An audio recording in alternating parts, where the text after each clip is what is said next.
다 같이 묵도하심으로 우리 새벽 예배 시작하겠습니다. 지혜 있는 자의 혀는 지식을 선히 베풀고 미련한 자의 입은 미련한 것을 쏟지만 여호와의 눈은 어디서나 악인과 선인을 감찰하시느니라. 우리의 생활의 전부를 지켜보고 계시는 주님, 하나님의 은혜 가운데 살아가는 나날의 삶을 선한 마음, 선한 말을 하며 살 수 있도록 은혜 허락하여 주시고, 먼저 그리스도를 향하여 나의 마음을 맞춰가는 아름다운 신선한 마음을 이 새벽에도 우리에게 허락해 주옵소서. 예수님의 이름으로 감사하며 기도 올리옵나이다. 아멘. 우리 찬송 507장 우리 함께 부르겠습니다. 507장입니다. 저 북방 오른 산과 또 태양산 오섬 저 남방 모든 나라 수많은 백성들 큰 죄악 범한 민족 다 구원 얻으리. 참빛을 받으리 곧 오라 부른다. 은혜 받으리 큰 책임 있고서 주 예수 참된 구원 전하지 않으려. 온 세상 모든 백성 참 구원 얻도록 온 몸과 재산 드려 이 복음 전하자. 만왕의 왕된 예수 이 세상 오셔서 만 백성 구원하니 참 그지시로다. 좁은 바람 따라 이 소식 퍼지고 저 바다 물결 따라 이 복음 전하자.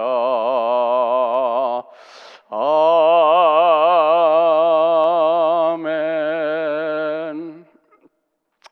오늘 하나님의 말씀은 민수기 26장 3절에서 4절 2절만 봉독해 올리도록 합니다. 모세와 제사장 아르아살이 여리고 맞은편 요단가 모압 평지에서 그들에게 전하여 이르되, 여호와께서 애굽 땅에서 나온 모세와 이스라엘 자손에게 명하신 대로 너희는 20세 이상 된 자를 계수하라 하니라. 오늘은 출애굽 2년 때 인구조사할 때에 60만 3,550명이었어요. 그리고 광야 생활 38년 되던 해에 하나님께서 1세들은 모두 죽고 여호수아와 갈렙만 살아있는 상황에서 20세 이상 인구조사를 해라는 명령을 하시죠. 그래서 가나안 정복을 앞에 두고 군대의 조직으로 개편하고 지파들의 인원수를 비례해서 땅 분배를 해야 할 그러한 하나님의 모습을 우리가 볼 수 있게 되는 거죠. 함으로 이스라엘 장자 루벤을 시작으로 해서 12지파에 20세 이상의 조사를 합니다. 그랬는데 60만 1,730명으로 집계가 됐어요. 그러니까 애굽에서 나온 지 2년 만에 개수한 것보다 1,820명이 감소됐다, 이렇게 우리가 보게 되는 거죠. 광야의 38년 이스라엘 민족에게는 말로 다 표현할 수 없는 그러한 긴장, 기적들의 순간, 깊은 애정과 순수한 추억들, 남다른 순간들을 가지고 살았겠죠. 때로는 식수가 없어서 아우성하고 두려워할 때 반석에서 생수가 터져 먹게 했고, 그리고 매일 새벽 내려주신 만나로 생계의 걱정 한번 해보지 않은 우리 어버이들입니다. 하나님의 규례와 법도와 명령을 순종으로 잘 따라줬다면, 끝까지 대들지 아니하고 회개하며 모세를 명령을 순종함으로 따라줬다면 그들에게는 아무런 문제가 없었을 텐데, 정말로 하나님의 은혜 가운데 살지 못하고 가나안 입성의 축복을 놓치고 마는 죽을 고생을 다하고도 광야에서 쓸쓸하게 죽어가야 했던 그런 모습을 우리가 보게 됩니다.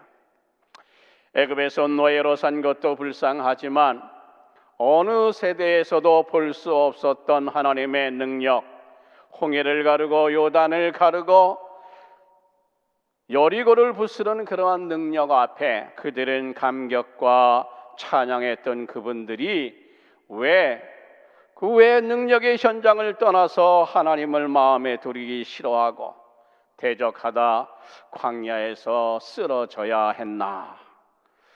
일용할 양식 만나는 우리 아이들이 먹는 시리어보다도 더 영양이 풍부해서 질병에 걸리거나 비만으로 당뇨로 고생한 분들 하나도 없으세요.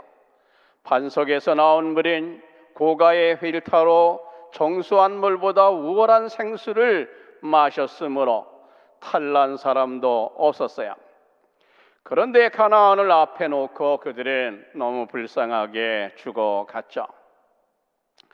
자신들 앞에 일어나는 모든 상황을 예시주의하면서 하나님 앞에 물어보고 모세와 상의했다면 이러한 일이 없었겠죠.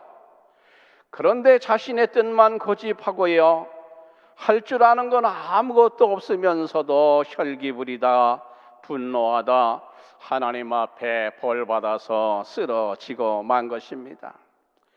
후대를 살아가는 우리가 너무나 안 됐다 이렇게 지켜보는 이유는 그들이 본향까지도 놓치고 말았구나 하는 안타까움이 우리에게 있다는 겁니다.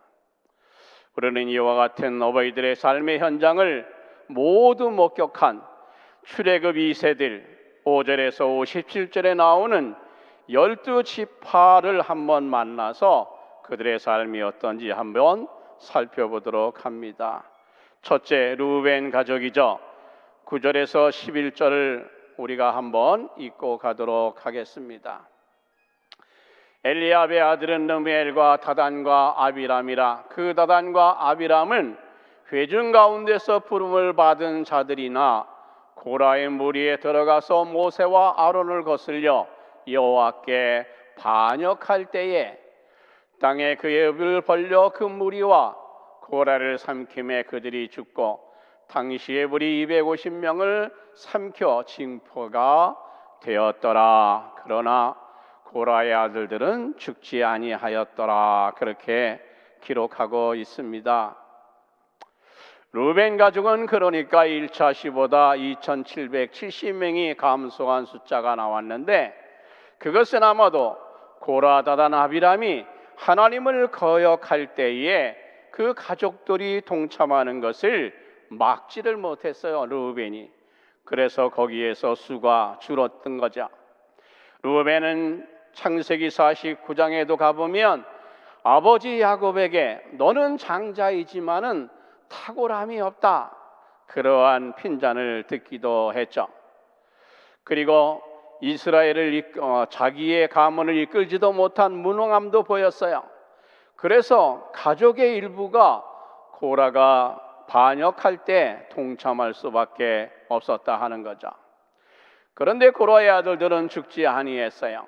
아버지의 반란에 동참하지 아니했다 하는 것을 우리가 알게 되는 거죠. 그럼에도 고라의 자손들은 얼마나 이스라엘 백성들에게 고달을 받았는지 몰라요. 시편 42편에 가보면 사람들이 종일 나더러 하는 말이 내 하나님이 어디 있느냐 하니 내 눈물이 죄로 내 음식이 되었도다. 그만큼 눈물로 살 수밖에 없는 아버지의 죄 때문에 일생을 저주로 쓴소리 더러운 소리를 들으며 살아야 했다 하는 것이죠. 그러니까 고라 자손들은 그 마음이 갈기갈기 찢어지고 그 가슴은 퍼렇게 멍이 들었다 하는 것을 우리가 알게 되는 겁니다. 내 하나님이 어디 있느냐? 고통당하는 의인들에게는 신앙의 모독적인 말이 아닐 수가 없는 거죠. 또요, 내 마음이 상한다. 하나님을 모독할 때 극도의 분노를 느끼게 하고 상실감을 갖게 하는 말이 아닐 수가 없는 거예요. 고라 자손들이 이렇게 살았다는 겁니다. 그러나 하나님은 고라 자손들에게 하나님의 명예로운 찬양하는 직분을 주셔서 찬양할 때마다 그 울분을 모두 토해버릴 수 있도록 열어주셨던 거죠. 우리 에스겔 18장 18절로 20절을 한번 읽고 가도록 하겠습니다. 그의 아버지는 심히 포악하여 그 동족을 강탈하고 백성들 중에서 선을 행하지 아니하였으므로 그는 그의 죄악으로 죽으리라. 그런데 너희는 이르기를 아들이 어찌 아버지의 죄를 담당하지 아니했겠느냐 하는도다. 아들이 정의와 공의를 행하며 내 모든 율례를 지켜 행하였으면 그는 반드시 살려니와 범죄하는 그 영혼을 죽을지라. 아들은 아버지의 죄악을 담당하지 아니할 것이요 아버지는 아들의 죄악을 담당하지 아니하리니 의인의 공의도 자기에게로 돌아가고 악인의 악도 자기에게 돌아가리라. 정말 우리는 이 구절을 보면 아비는 심히 포악하고 동족을 억탈하고 민간의 불선을 행하였어도 그 자식들은 법과 의를 지키며 살았기 때문에 이스라엘 민족들이 그들을 건드리지를 못했던 거죠. 아들이 아비의 죄악을 담당하지 아니할 것이요 아비는 자식의 죄악을 감당하지 아니할 것이라. 이 말 때문에 이스라엘 민족들은 고라 자손들을 해하지 못했던 것입니다. 그것이 하나님의 법인 것이에요. 우리 주변에도 그런 분들 많이 만나보게 되죠. 아버지가 탕진했기 때문에 아들이 그것을 빚을 다 갚아가는 그러한 모습을 우리는 볼 수가 있는 거죠. 둘째로 시므온의 가족입니다. 1차 조사 때보다 63%나 감소한 것으로 나타났어요. 그런데 왜 이렇게 감소했을까? 25장으로 한번 거슬러 올라가 보면 음행으로 미디안 그러한 가문의 수령 그 딸과 결혼을 해서 결국 아비아살 그 아들이 그를 모세의 명령을 따라 그를 죽이게 되죠. 그리고 그 죄악으로 인해서 연병에 걸려 2,400명이 죽어갔어요. 그러니까 시므온의 가족이 정말 거기서 감소하게 됐죠. 신명기 30장의 3장에 가보면 모세가 임종할 때 시므온 지파를 축복해서 빼어버려요. 그리고 여호수아도 19장 1절에 보면 가나안 입국에도 유다의 그러한 남은 땅에 빌부터 살게 만들지 그들에게 땅을 분배해 주지 않는 것을 볼 수 있습니다. 우리는 시므온을 통해 어떤 교훈을 얻나요? 성내기를 즐기고 포악한 성품 지닌 사람들 하나님 앞에 결국은 보잘것없는 그러한 사람으로 전락하는구나 하는 것을 보게 되는 겁니다. 셋째 유다 지파죠. 유다는 야곱의 넷째 아들로 형제에게 특별했어요. 그러니 효성도 극진했죠. 출애굽 당시 가장 많은 자손을 거느리고 있었기 때문에 세력 또한 막강했죠.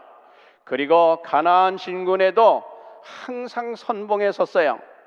가나안 땅 유다의 기업은 남방으로부터 다른 지파보다 비역했기 때문에 정말 요새로서 조건도 다 갖추고 있었기 때문에 그 유다 땅에 예루살렘, 시온산, 성전, 왕궁들이 모두 이 지역에 있었다는 것을 우리가 알게 됩니다. 왕통도 다윗부터 23대에 이르기까지 시드기야 왕까지 그 유다 후손들이 계송했고, 마지막 우리 만왕의 왕이신 예수 그리스도가 그 지파에서 태어나는 그러한 면을 볼 수 있습니다. 다섯째는 므낫세 지파죠. 므낫세는 요셉의 장자 애굽의 장손의 딸 아스나 소생입니다. 할아버지 야곱이 축복을 합니다. 오른손을 들어 장자이기 때문에 머리에 얹어줄 줄 알았는데 에브라임 머리에 얹고 므낫세는 왼손을 갖다 얹었죠. 그래서 요셉이가 아버지 잘못된 것 같습니다. 나도 안다. 그리고 그냥 축복해 주었어요. 에브라임이 머리에 축복했기 때문에 그는 많은 축복을 받았죠. 그러나 므낫세 지파는 광야 생활 중 가장 많은 증가율 64%를 기록함으로써 그들은 광야 생활 중 하나님께 대한 반역을 가장 적게 한 그러한 사람들이었구나 하는 것을 우리에게 보여주는 겁니다. 므낫세 가족의 특별한 것은 3대가 한데 살았다 그렇게 말하고 있어요. 그들은 타 지파에 비해 아버지 요셉을 통한 특권을 지녔지만 그러나 그것을 활용하지는 않았어요.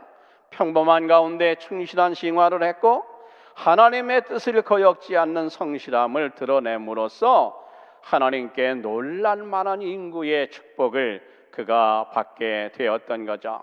자손의 만대의 축복을 받은 것입니다. 우리는 장자의 명분을 잃었을 때 가인은 아벨을 죽였죠. 에서는 야곱을 죽이려고 했어요. 그러나 므낫세는 그러지 아니했어요.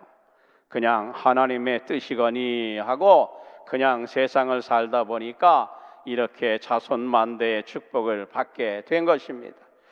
다섯째 베냐민 지파죠. 베냐민은 하나님의 막내 지파지만 창세기 49장에 가보면 야곱이 예언대로 매우 활동적이고 파괴적인 성향을 지녔기 때문에 정말 사사기 3장에 가보면 거기에 왼손잡이 에훗이 등용해요.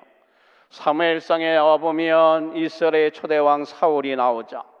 그리고 우리가 사는 신약에 로마서 11장에 가보면 이방인의 사도 바울이 베냐민의 후손이다 이렇게 말하고 있죠. 그런데 사사기 19장으로 거슬러 올라가 보면 레위의 아내를 강간하고 살해함으로 분노한 그러한 이스라엘의 형제들이 그냥 놓아줄 수 없다, 너네들 회개해라 했는데도 듣지 않았어요. 그래서 그들을 쳐서 9,600명을 제거를 하죠. 그래서 그들은 600명만 남게 되어 멸종하게 되었죠. 그런데 우리에게도 이런 말이 있죠. 먹을 때는 남이고 어려울 때는 형제다. 그 어려울 때 형제들이 나서서 그들을 도와주게 되죠. 그래서 그들이 위대한 신앙의 인물이 되기도 했고 추악한 범죄자로 타락하기도 했다. 그러니까 우리의 기질도 어떻게 사용함에 따라 이렇게 변해갈 수 있다 하는 것을 알게 되는 겁니다. 끝으로 52절에서 65절에 보면 인구조사의 목적이 분명하게 제시됩니다. 땅 분배에 대해서 인구조사를 했구나 하는 것을 알게 되죠. 각 지파의 인원에 비례한 땅을 나눈다. 그리고 제비를 뽑아서 땅을 나누고 분배된 땅은 조상의 이름을 붙인다. 힘 있는 자, 권력을 소유한 자가 기득권을 갖는 게 아니라 공정하게 분배한다. 하나님의 법과 질서를 반영하는 바 누구도 군림하거나 특권을 누릴 수 없고 누구나 평범하다. 그래서 모세와 아론도 죽을 고생은 했지만 그도 특권을 누리지 못하고 그냥 광야에서 죽어갈 수밖에 없었구나 하는 것을 알게 됩니다. 여호와께서 백성들에게 이렇게 말씀하셨어요. 너희는 광야에서 죽으리라. 너희 시체가 광야에 엎드릴 것이라. 너희 자녀들은 너희의 패역한 죄를 지고 시체가 소멸될 때까지 40년을 유리하는 자가 될 것이다. 너무 무거운 짐을 조상들이 남긴 거죠. 그 땅을 차지한 날수 40일을 1년으로, 하루를 1년으로 환산해서 40년간 너희 죄악을 질지니 죄악을 지고 광야에서 유리하다. 1세들은 다 죽는다. 너무나도 무서운 말입니다. 정말 두려운 말이죠. 이 같은 말씀들, 만군의 여호와 우리 하나님의 말씀이기 때문에, 우리 손에 들려있는 성경이기 때문에 우리가 두려워하게 되는 겁니다. 벨사살은 하나님의 징계를 받고 무릎까지 떨렸지만 오늘 성경을 들고 있는 우리의 두 손도 떨려오는 것을 우리가 기억하게 되는 거죠. 세상은 변해도 나의 말은 1.1핵도 변함이 없이 다 이루어진다. 이것이 내 말이다. 광야의 1세들, 광야의 2세들의 삶에서 우리는 어떻게 해야 되는가? 벗어나야죠. 주님이 그래서 이렇게 말씀하셨어요.